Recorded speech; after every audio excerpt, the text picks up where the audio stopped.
So the TKI, the Thomas Kilmann Conflict Resolution Inventory and Assessment. There were two researchers in the 70s, Kenneth Thomas and Ralph Kilman, and they came up with this idea that there are 5 different strategies to handling conflict.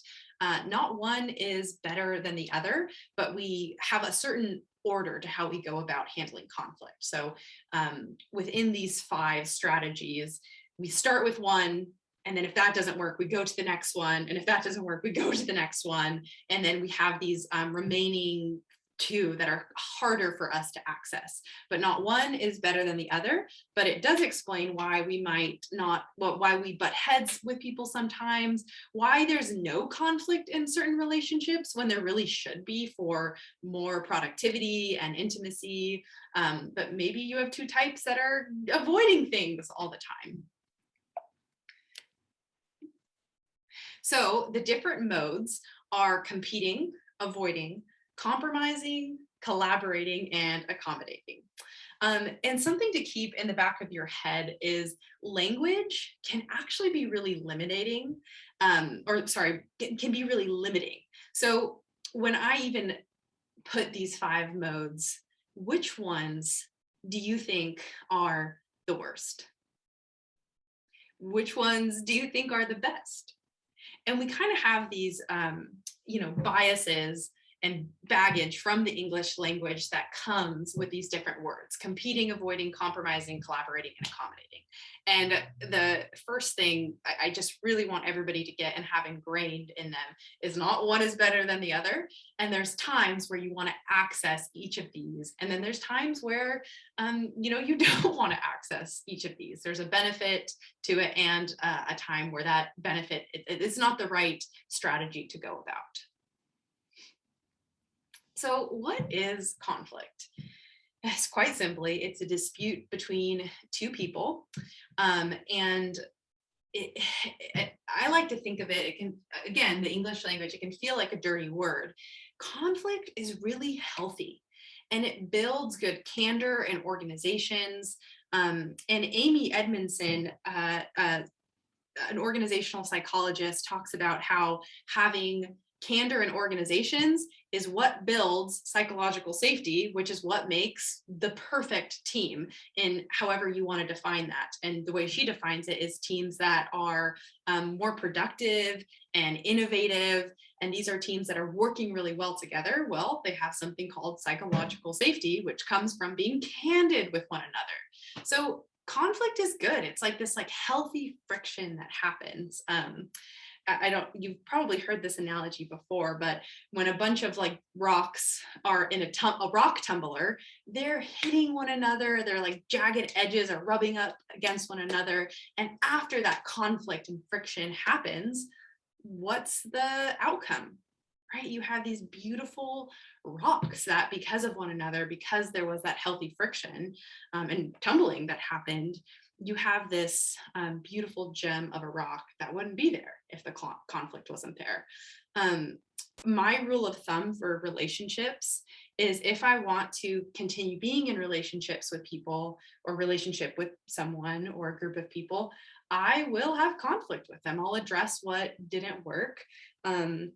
And kind of share what was going on for me. So conflict is a path forward to intimacy, for being more known, and for having potentially more innovative organizational culture.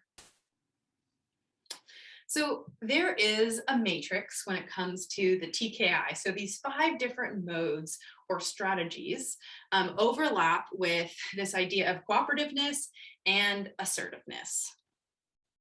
So assertiveness has to do with the importance of the issue. So satisfying what that person thinks is the right way to move forward, versus if someone's like, I think this is a really important issue, I'm going to be assertive, I'm going to move this forward. Or if someone doesn't think it's an important issue. So it's very subjective in that way, versus how do I feel about this? What do I think about it? And you might be thinking, oh yeah, there's sometimes people in my work environment, they think this is a really important issue. And I think it's a moot point. I have no idea why we're still talking about Q1 from 2018. A global pandemic just happened. Things have shifted. Why is that person still there? And they might have this more assertive, moving their agenda forward. And you might be more on the unassertive scale, depending on what you think about that topic. And then cooperativeness. This has to do with the importance of the relationship and satisfying the other's concerns or needs. So if you care a lot about the relationship and you're thinking through, well, what is it that they need? What is success going to look like for them? You're going to be much more cooperative in how you're engaging with a certain conflict or issue versus uncooperative. If you're like, you know what, your needs don't matter here. The objective is that this needs to happen and we need to move forward. And then you'll be more on the uncooperative scale. So these, we're going to dive into the actual 5 different modes. And as we go through them, I want you, if you have a little pen and paper, or if you just want to mentally jot it down, I want you to write down which one you think is your first, which one you think is your second, third, fourth, and then fifth. So there's a certain order. So, avoiding might be the first one that comes up for you. You're like, I am like, definitely when there's a conflict, most of the time, like 70%, I'll avoid. And then if that doesn't work, I'll jump into compromise and then accommodate and then collaborate and then compete. So there's like a certain type of order that each individual has, depending on their strategy for dealing with conflict. So follow along in that way and try to order your sequence. So competing. This is when you're being uncooperative in working towards the other's concerns and assertive towards satisfying one's own needs. So this isn't going to be a rhetorical question. So if you do want to come off mute, I'm curious to hear, when's a time that you can think of, or what's an example where competing is a really good strategy to use in conflict?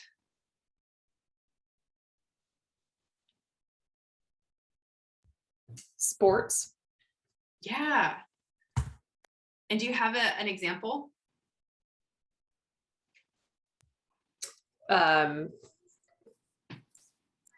Individual sports like shot put, or like when you're truly alone, just trying to be the best. Mm-hmm. Mm-hmm. Yeah, that's a great example, right? You shouldn't be thinking about, well, like, how is it going for this other person? How are they scoring? If you're trying to be the best shot putter, you better be really assertive in satisfying your own needs, trying to figure out, making sure you're eating enough protein, training regularly, and uncooperative towards working towards others' concerns. Maybe there's someone that's kind of pulling you like, oh, I want you to join this guild or this club. And you're like, no, I need to be the best shot putter or whatever it is. And that sports analogy actually translates to a team environment as well. I think about like a soccer team. And if you have these 2 forwards that are running, and let's just say the left forward has the ball and they know they can make the shot, but then the right forward is like, no, like pass to me. I want to make the shot. And the left forward is like, no, I just know I can make it. So they kick the ball, they make it. It's this like competing energy. So it can also work in, a different dynamic. Any other thoughts or questions on competing before we move on? How about when somebody on your team is not doing their job and they expect you to pick up the slack for them? Ooh. I find myself putting my hands up and going, I'm not going to do their job. And I have to stick to that because they need to be responsible for their stuff. Yeah. Oh, that's a great example, Sandy, because you need to do your own job. You can't take care of their job too. Yeah. I was thinking about, like in a job interview pool, right? Like you really got to advocate for yourself. You really got to compete to get the job and not be so concerned about how other people are looking in their interview and trying to make them look better if you're on some kind of panel or something. Yeah, yeah.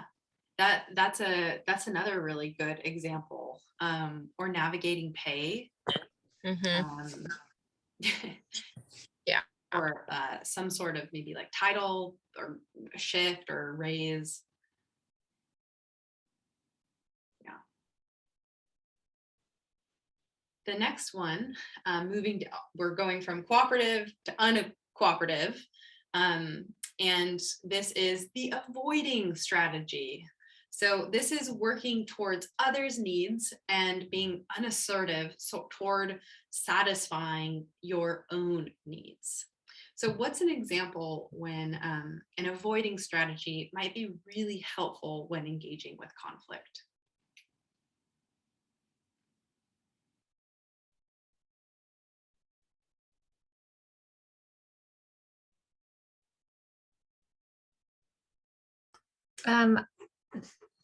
I'm strong in this area. So I was just saying, I think that it's been beneficial to me at times, because if the conflict has no either like not a foundation that affects me, or if it is just kind of maybe some hot-headed conversation, it's okay to avoid it and move on, as long as no one's getting harmed in the process. That's how it's worked well for me before. I think sometimes just jumping in for the sake of jumping into conflict can be kind of a dangerous situation. The exception being, if someone is being harmed, but Sure.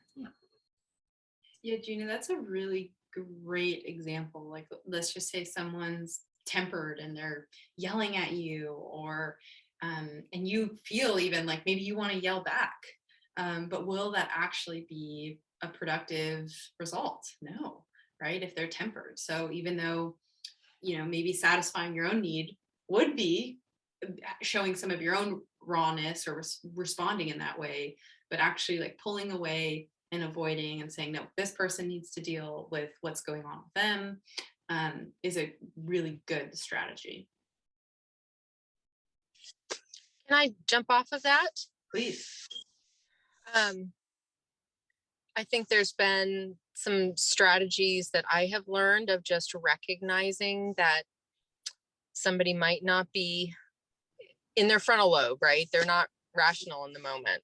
Yeah. And so maybe it's not long-term avoiding, it's just a break for right now until they're in a better place to talk, or I'm in a better place to talk. Maybe I'm the one who's dysregulated.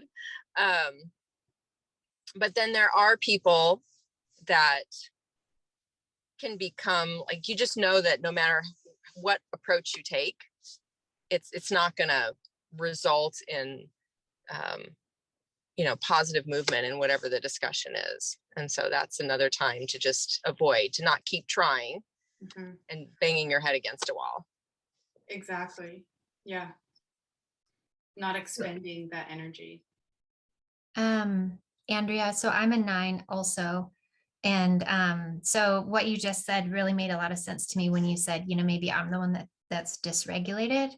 And I appreciate that a lot, because I think sometimes as a 9, when you go into a space and you sense a conflict, there's such a visceral response that sometimes the better response is to maybe avoid and just decide on your own, like, is this something for me to process and deal with, and in my own measured way, instead of just jumping in. That resonated with me. Thank you for sharing that.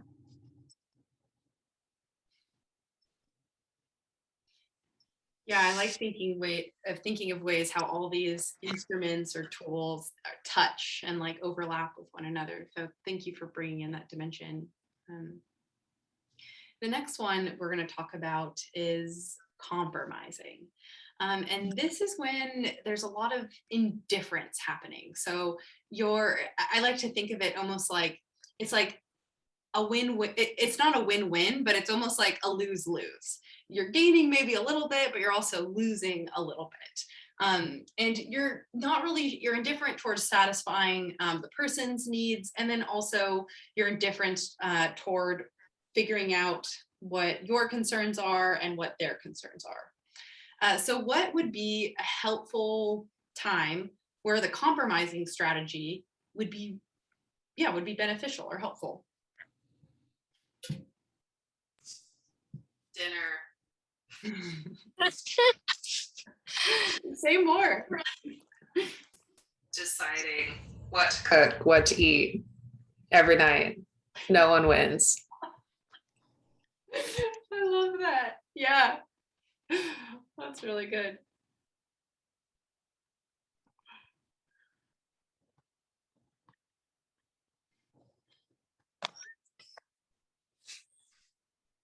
Yeah, I think the compromising strategy happens like a lot. Like I find that it's like definitely in people's like top three. Like we've learned like as in Western culture at least that like compromise is like a really good thing. It's like almost one of our narratives.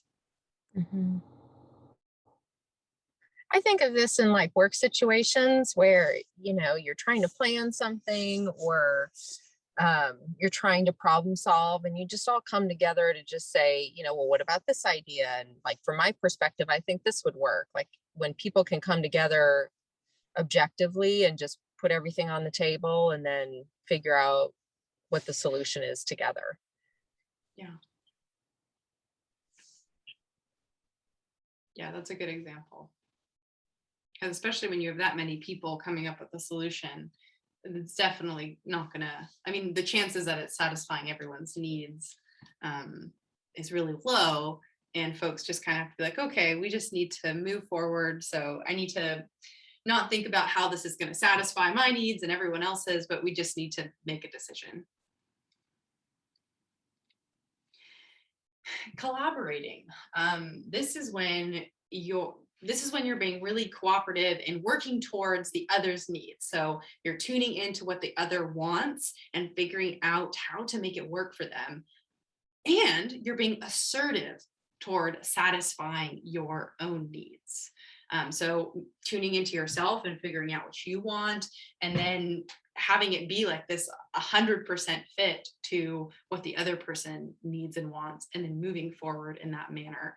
So when would this collaborating strategy be helpful in a situation of conflict?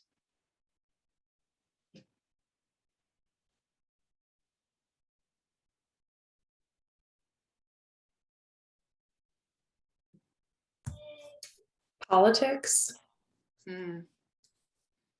like new policies, getting even something passed in Congress. Yeah. Yeah. That would be a really helpful strategy. I'm trying to think of an example when I've seen that happen.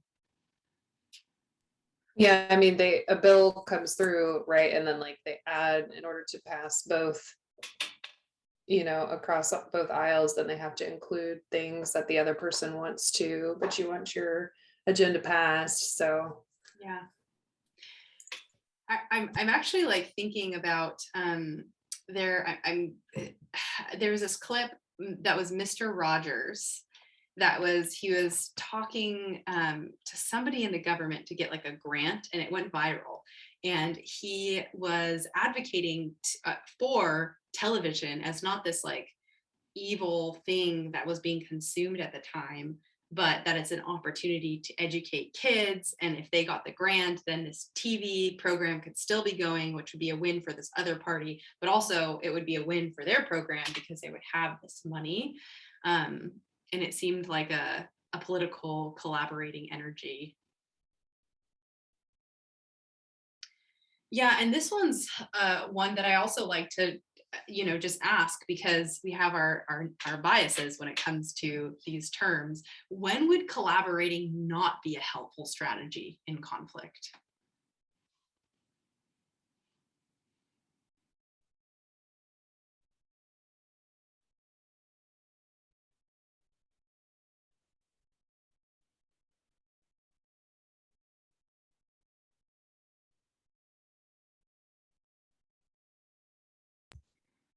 I think when you're really sick, right? Like put your own oxygen mask on before you help someone else situation. Yeah, that's a good example, Samantha. I was actually just thinking about Sandy, what they shared earlier with the coworker and setting that boundary and saying, no, I'm not going to do your work. I think that would be another example of when collaborating, that's not your role to figure out what their needs are. And assuming that it's not, but you need to be more assertive towards satisfying your own need, therefore taking on the competing strategy. The last strategy that we're going to go over today is accommodating. So this is when you're being cooperative and working towards the other's needs, so tuning into what's beneficial for them, and you're being unassertive towards satisfying your own needs. And what is a greater example of this, just that we have in nature, than parenting, right? That's a natural role where you might be in conflict because you have a lot of needs and you're not getting them met, but you are taking care of, your child and tuning in to what they need. So what's an example in life and in work where the accommodating strategy is beneficial when it comes to conflict?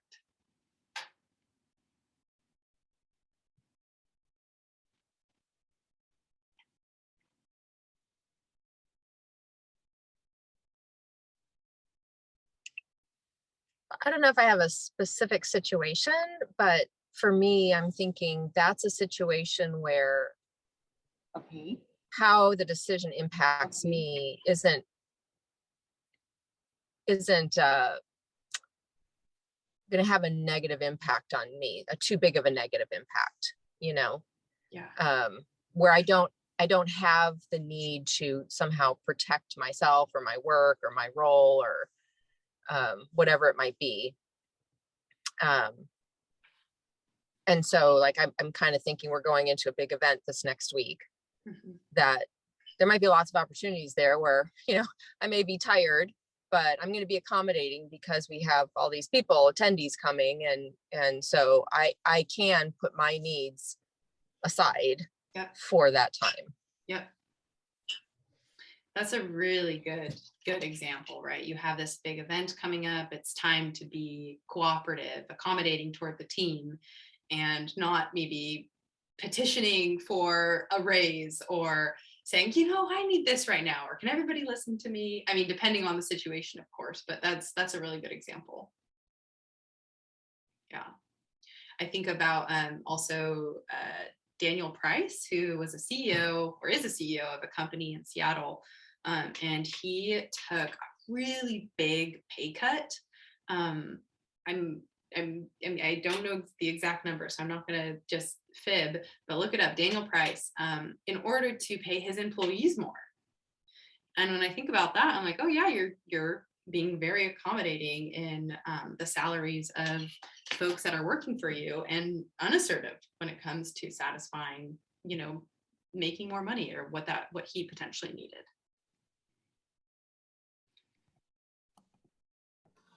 So if you have your paper, I want you to go ahead, draw this diagram, screenshot it, or just number 1 through 5, what you think your strategy sequence is.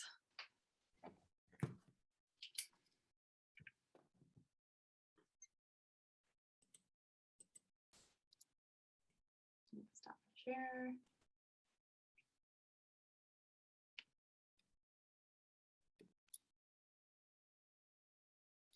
Sway Skills is a monthly gathering that brings leaders together from various organizations to connect with one another and to learn a new skill. So I like to think of it as folks are putting in the reps of self-reflection and personal and professional development in this monthly space. So this session, we go over the TKI conflict styles or conflict modes, and talk about how to use this tool. So the recording is just on the teaching, and then we pause the recording for dialogue. So if you didn't make this one, I hope you enjoy it, and we'll see you next time.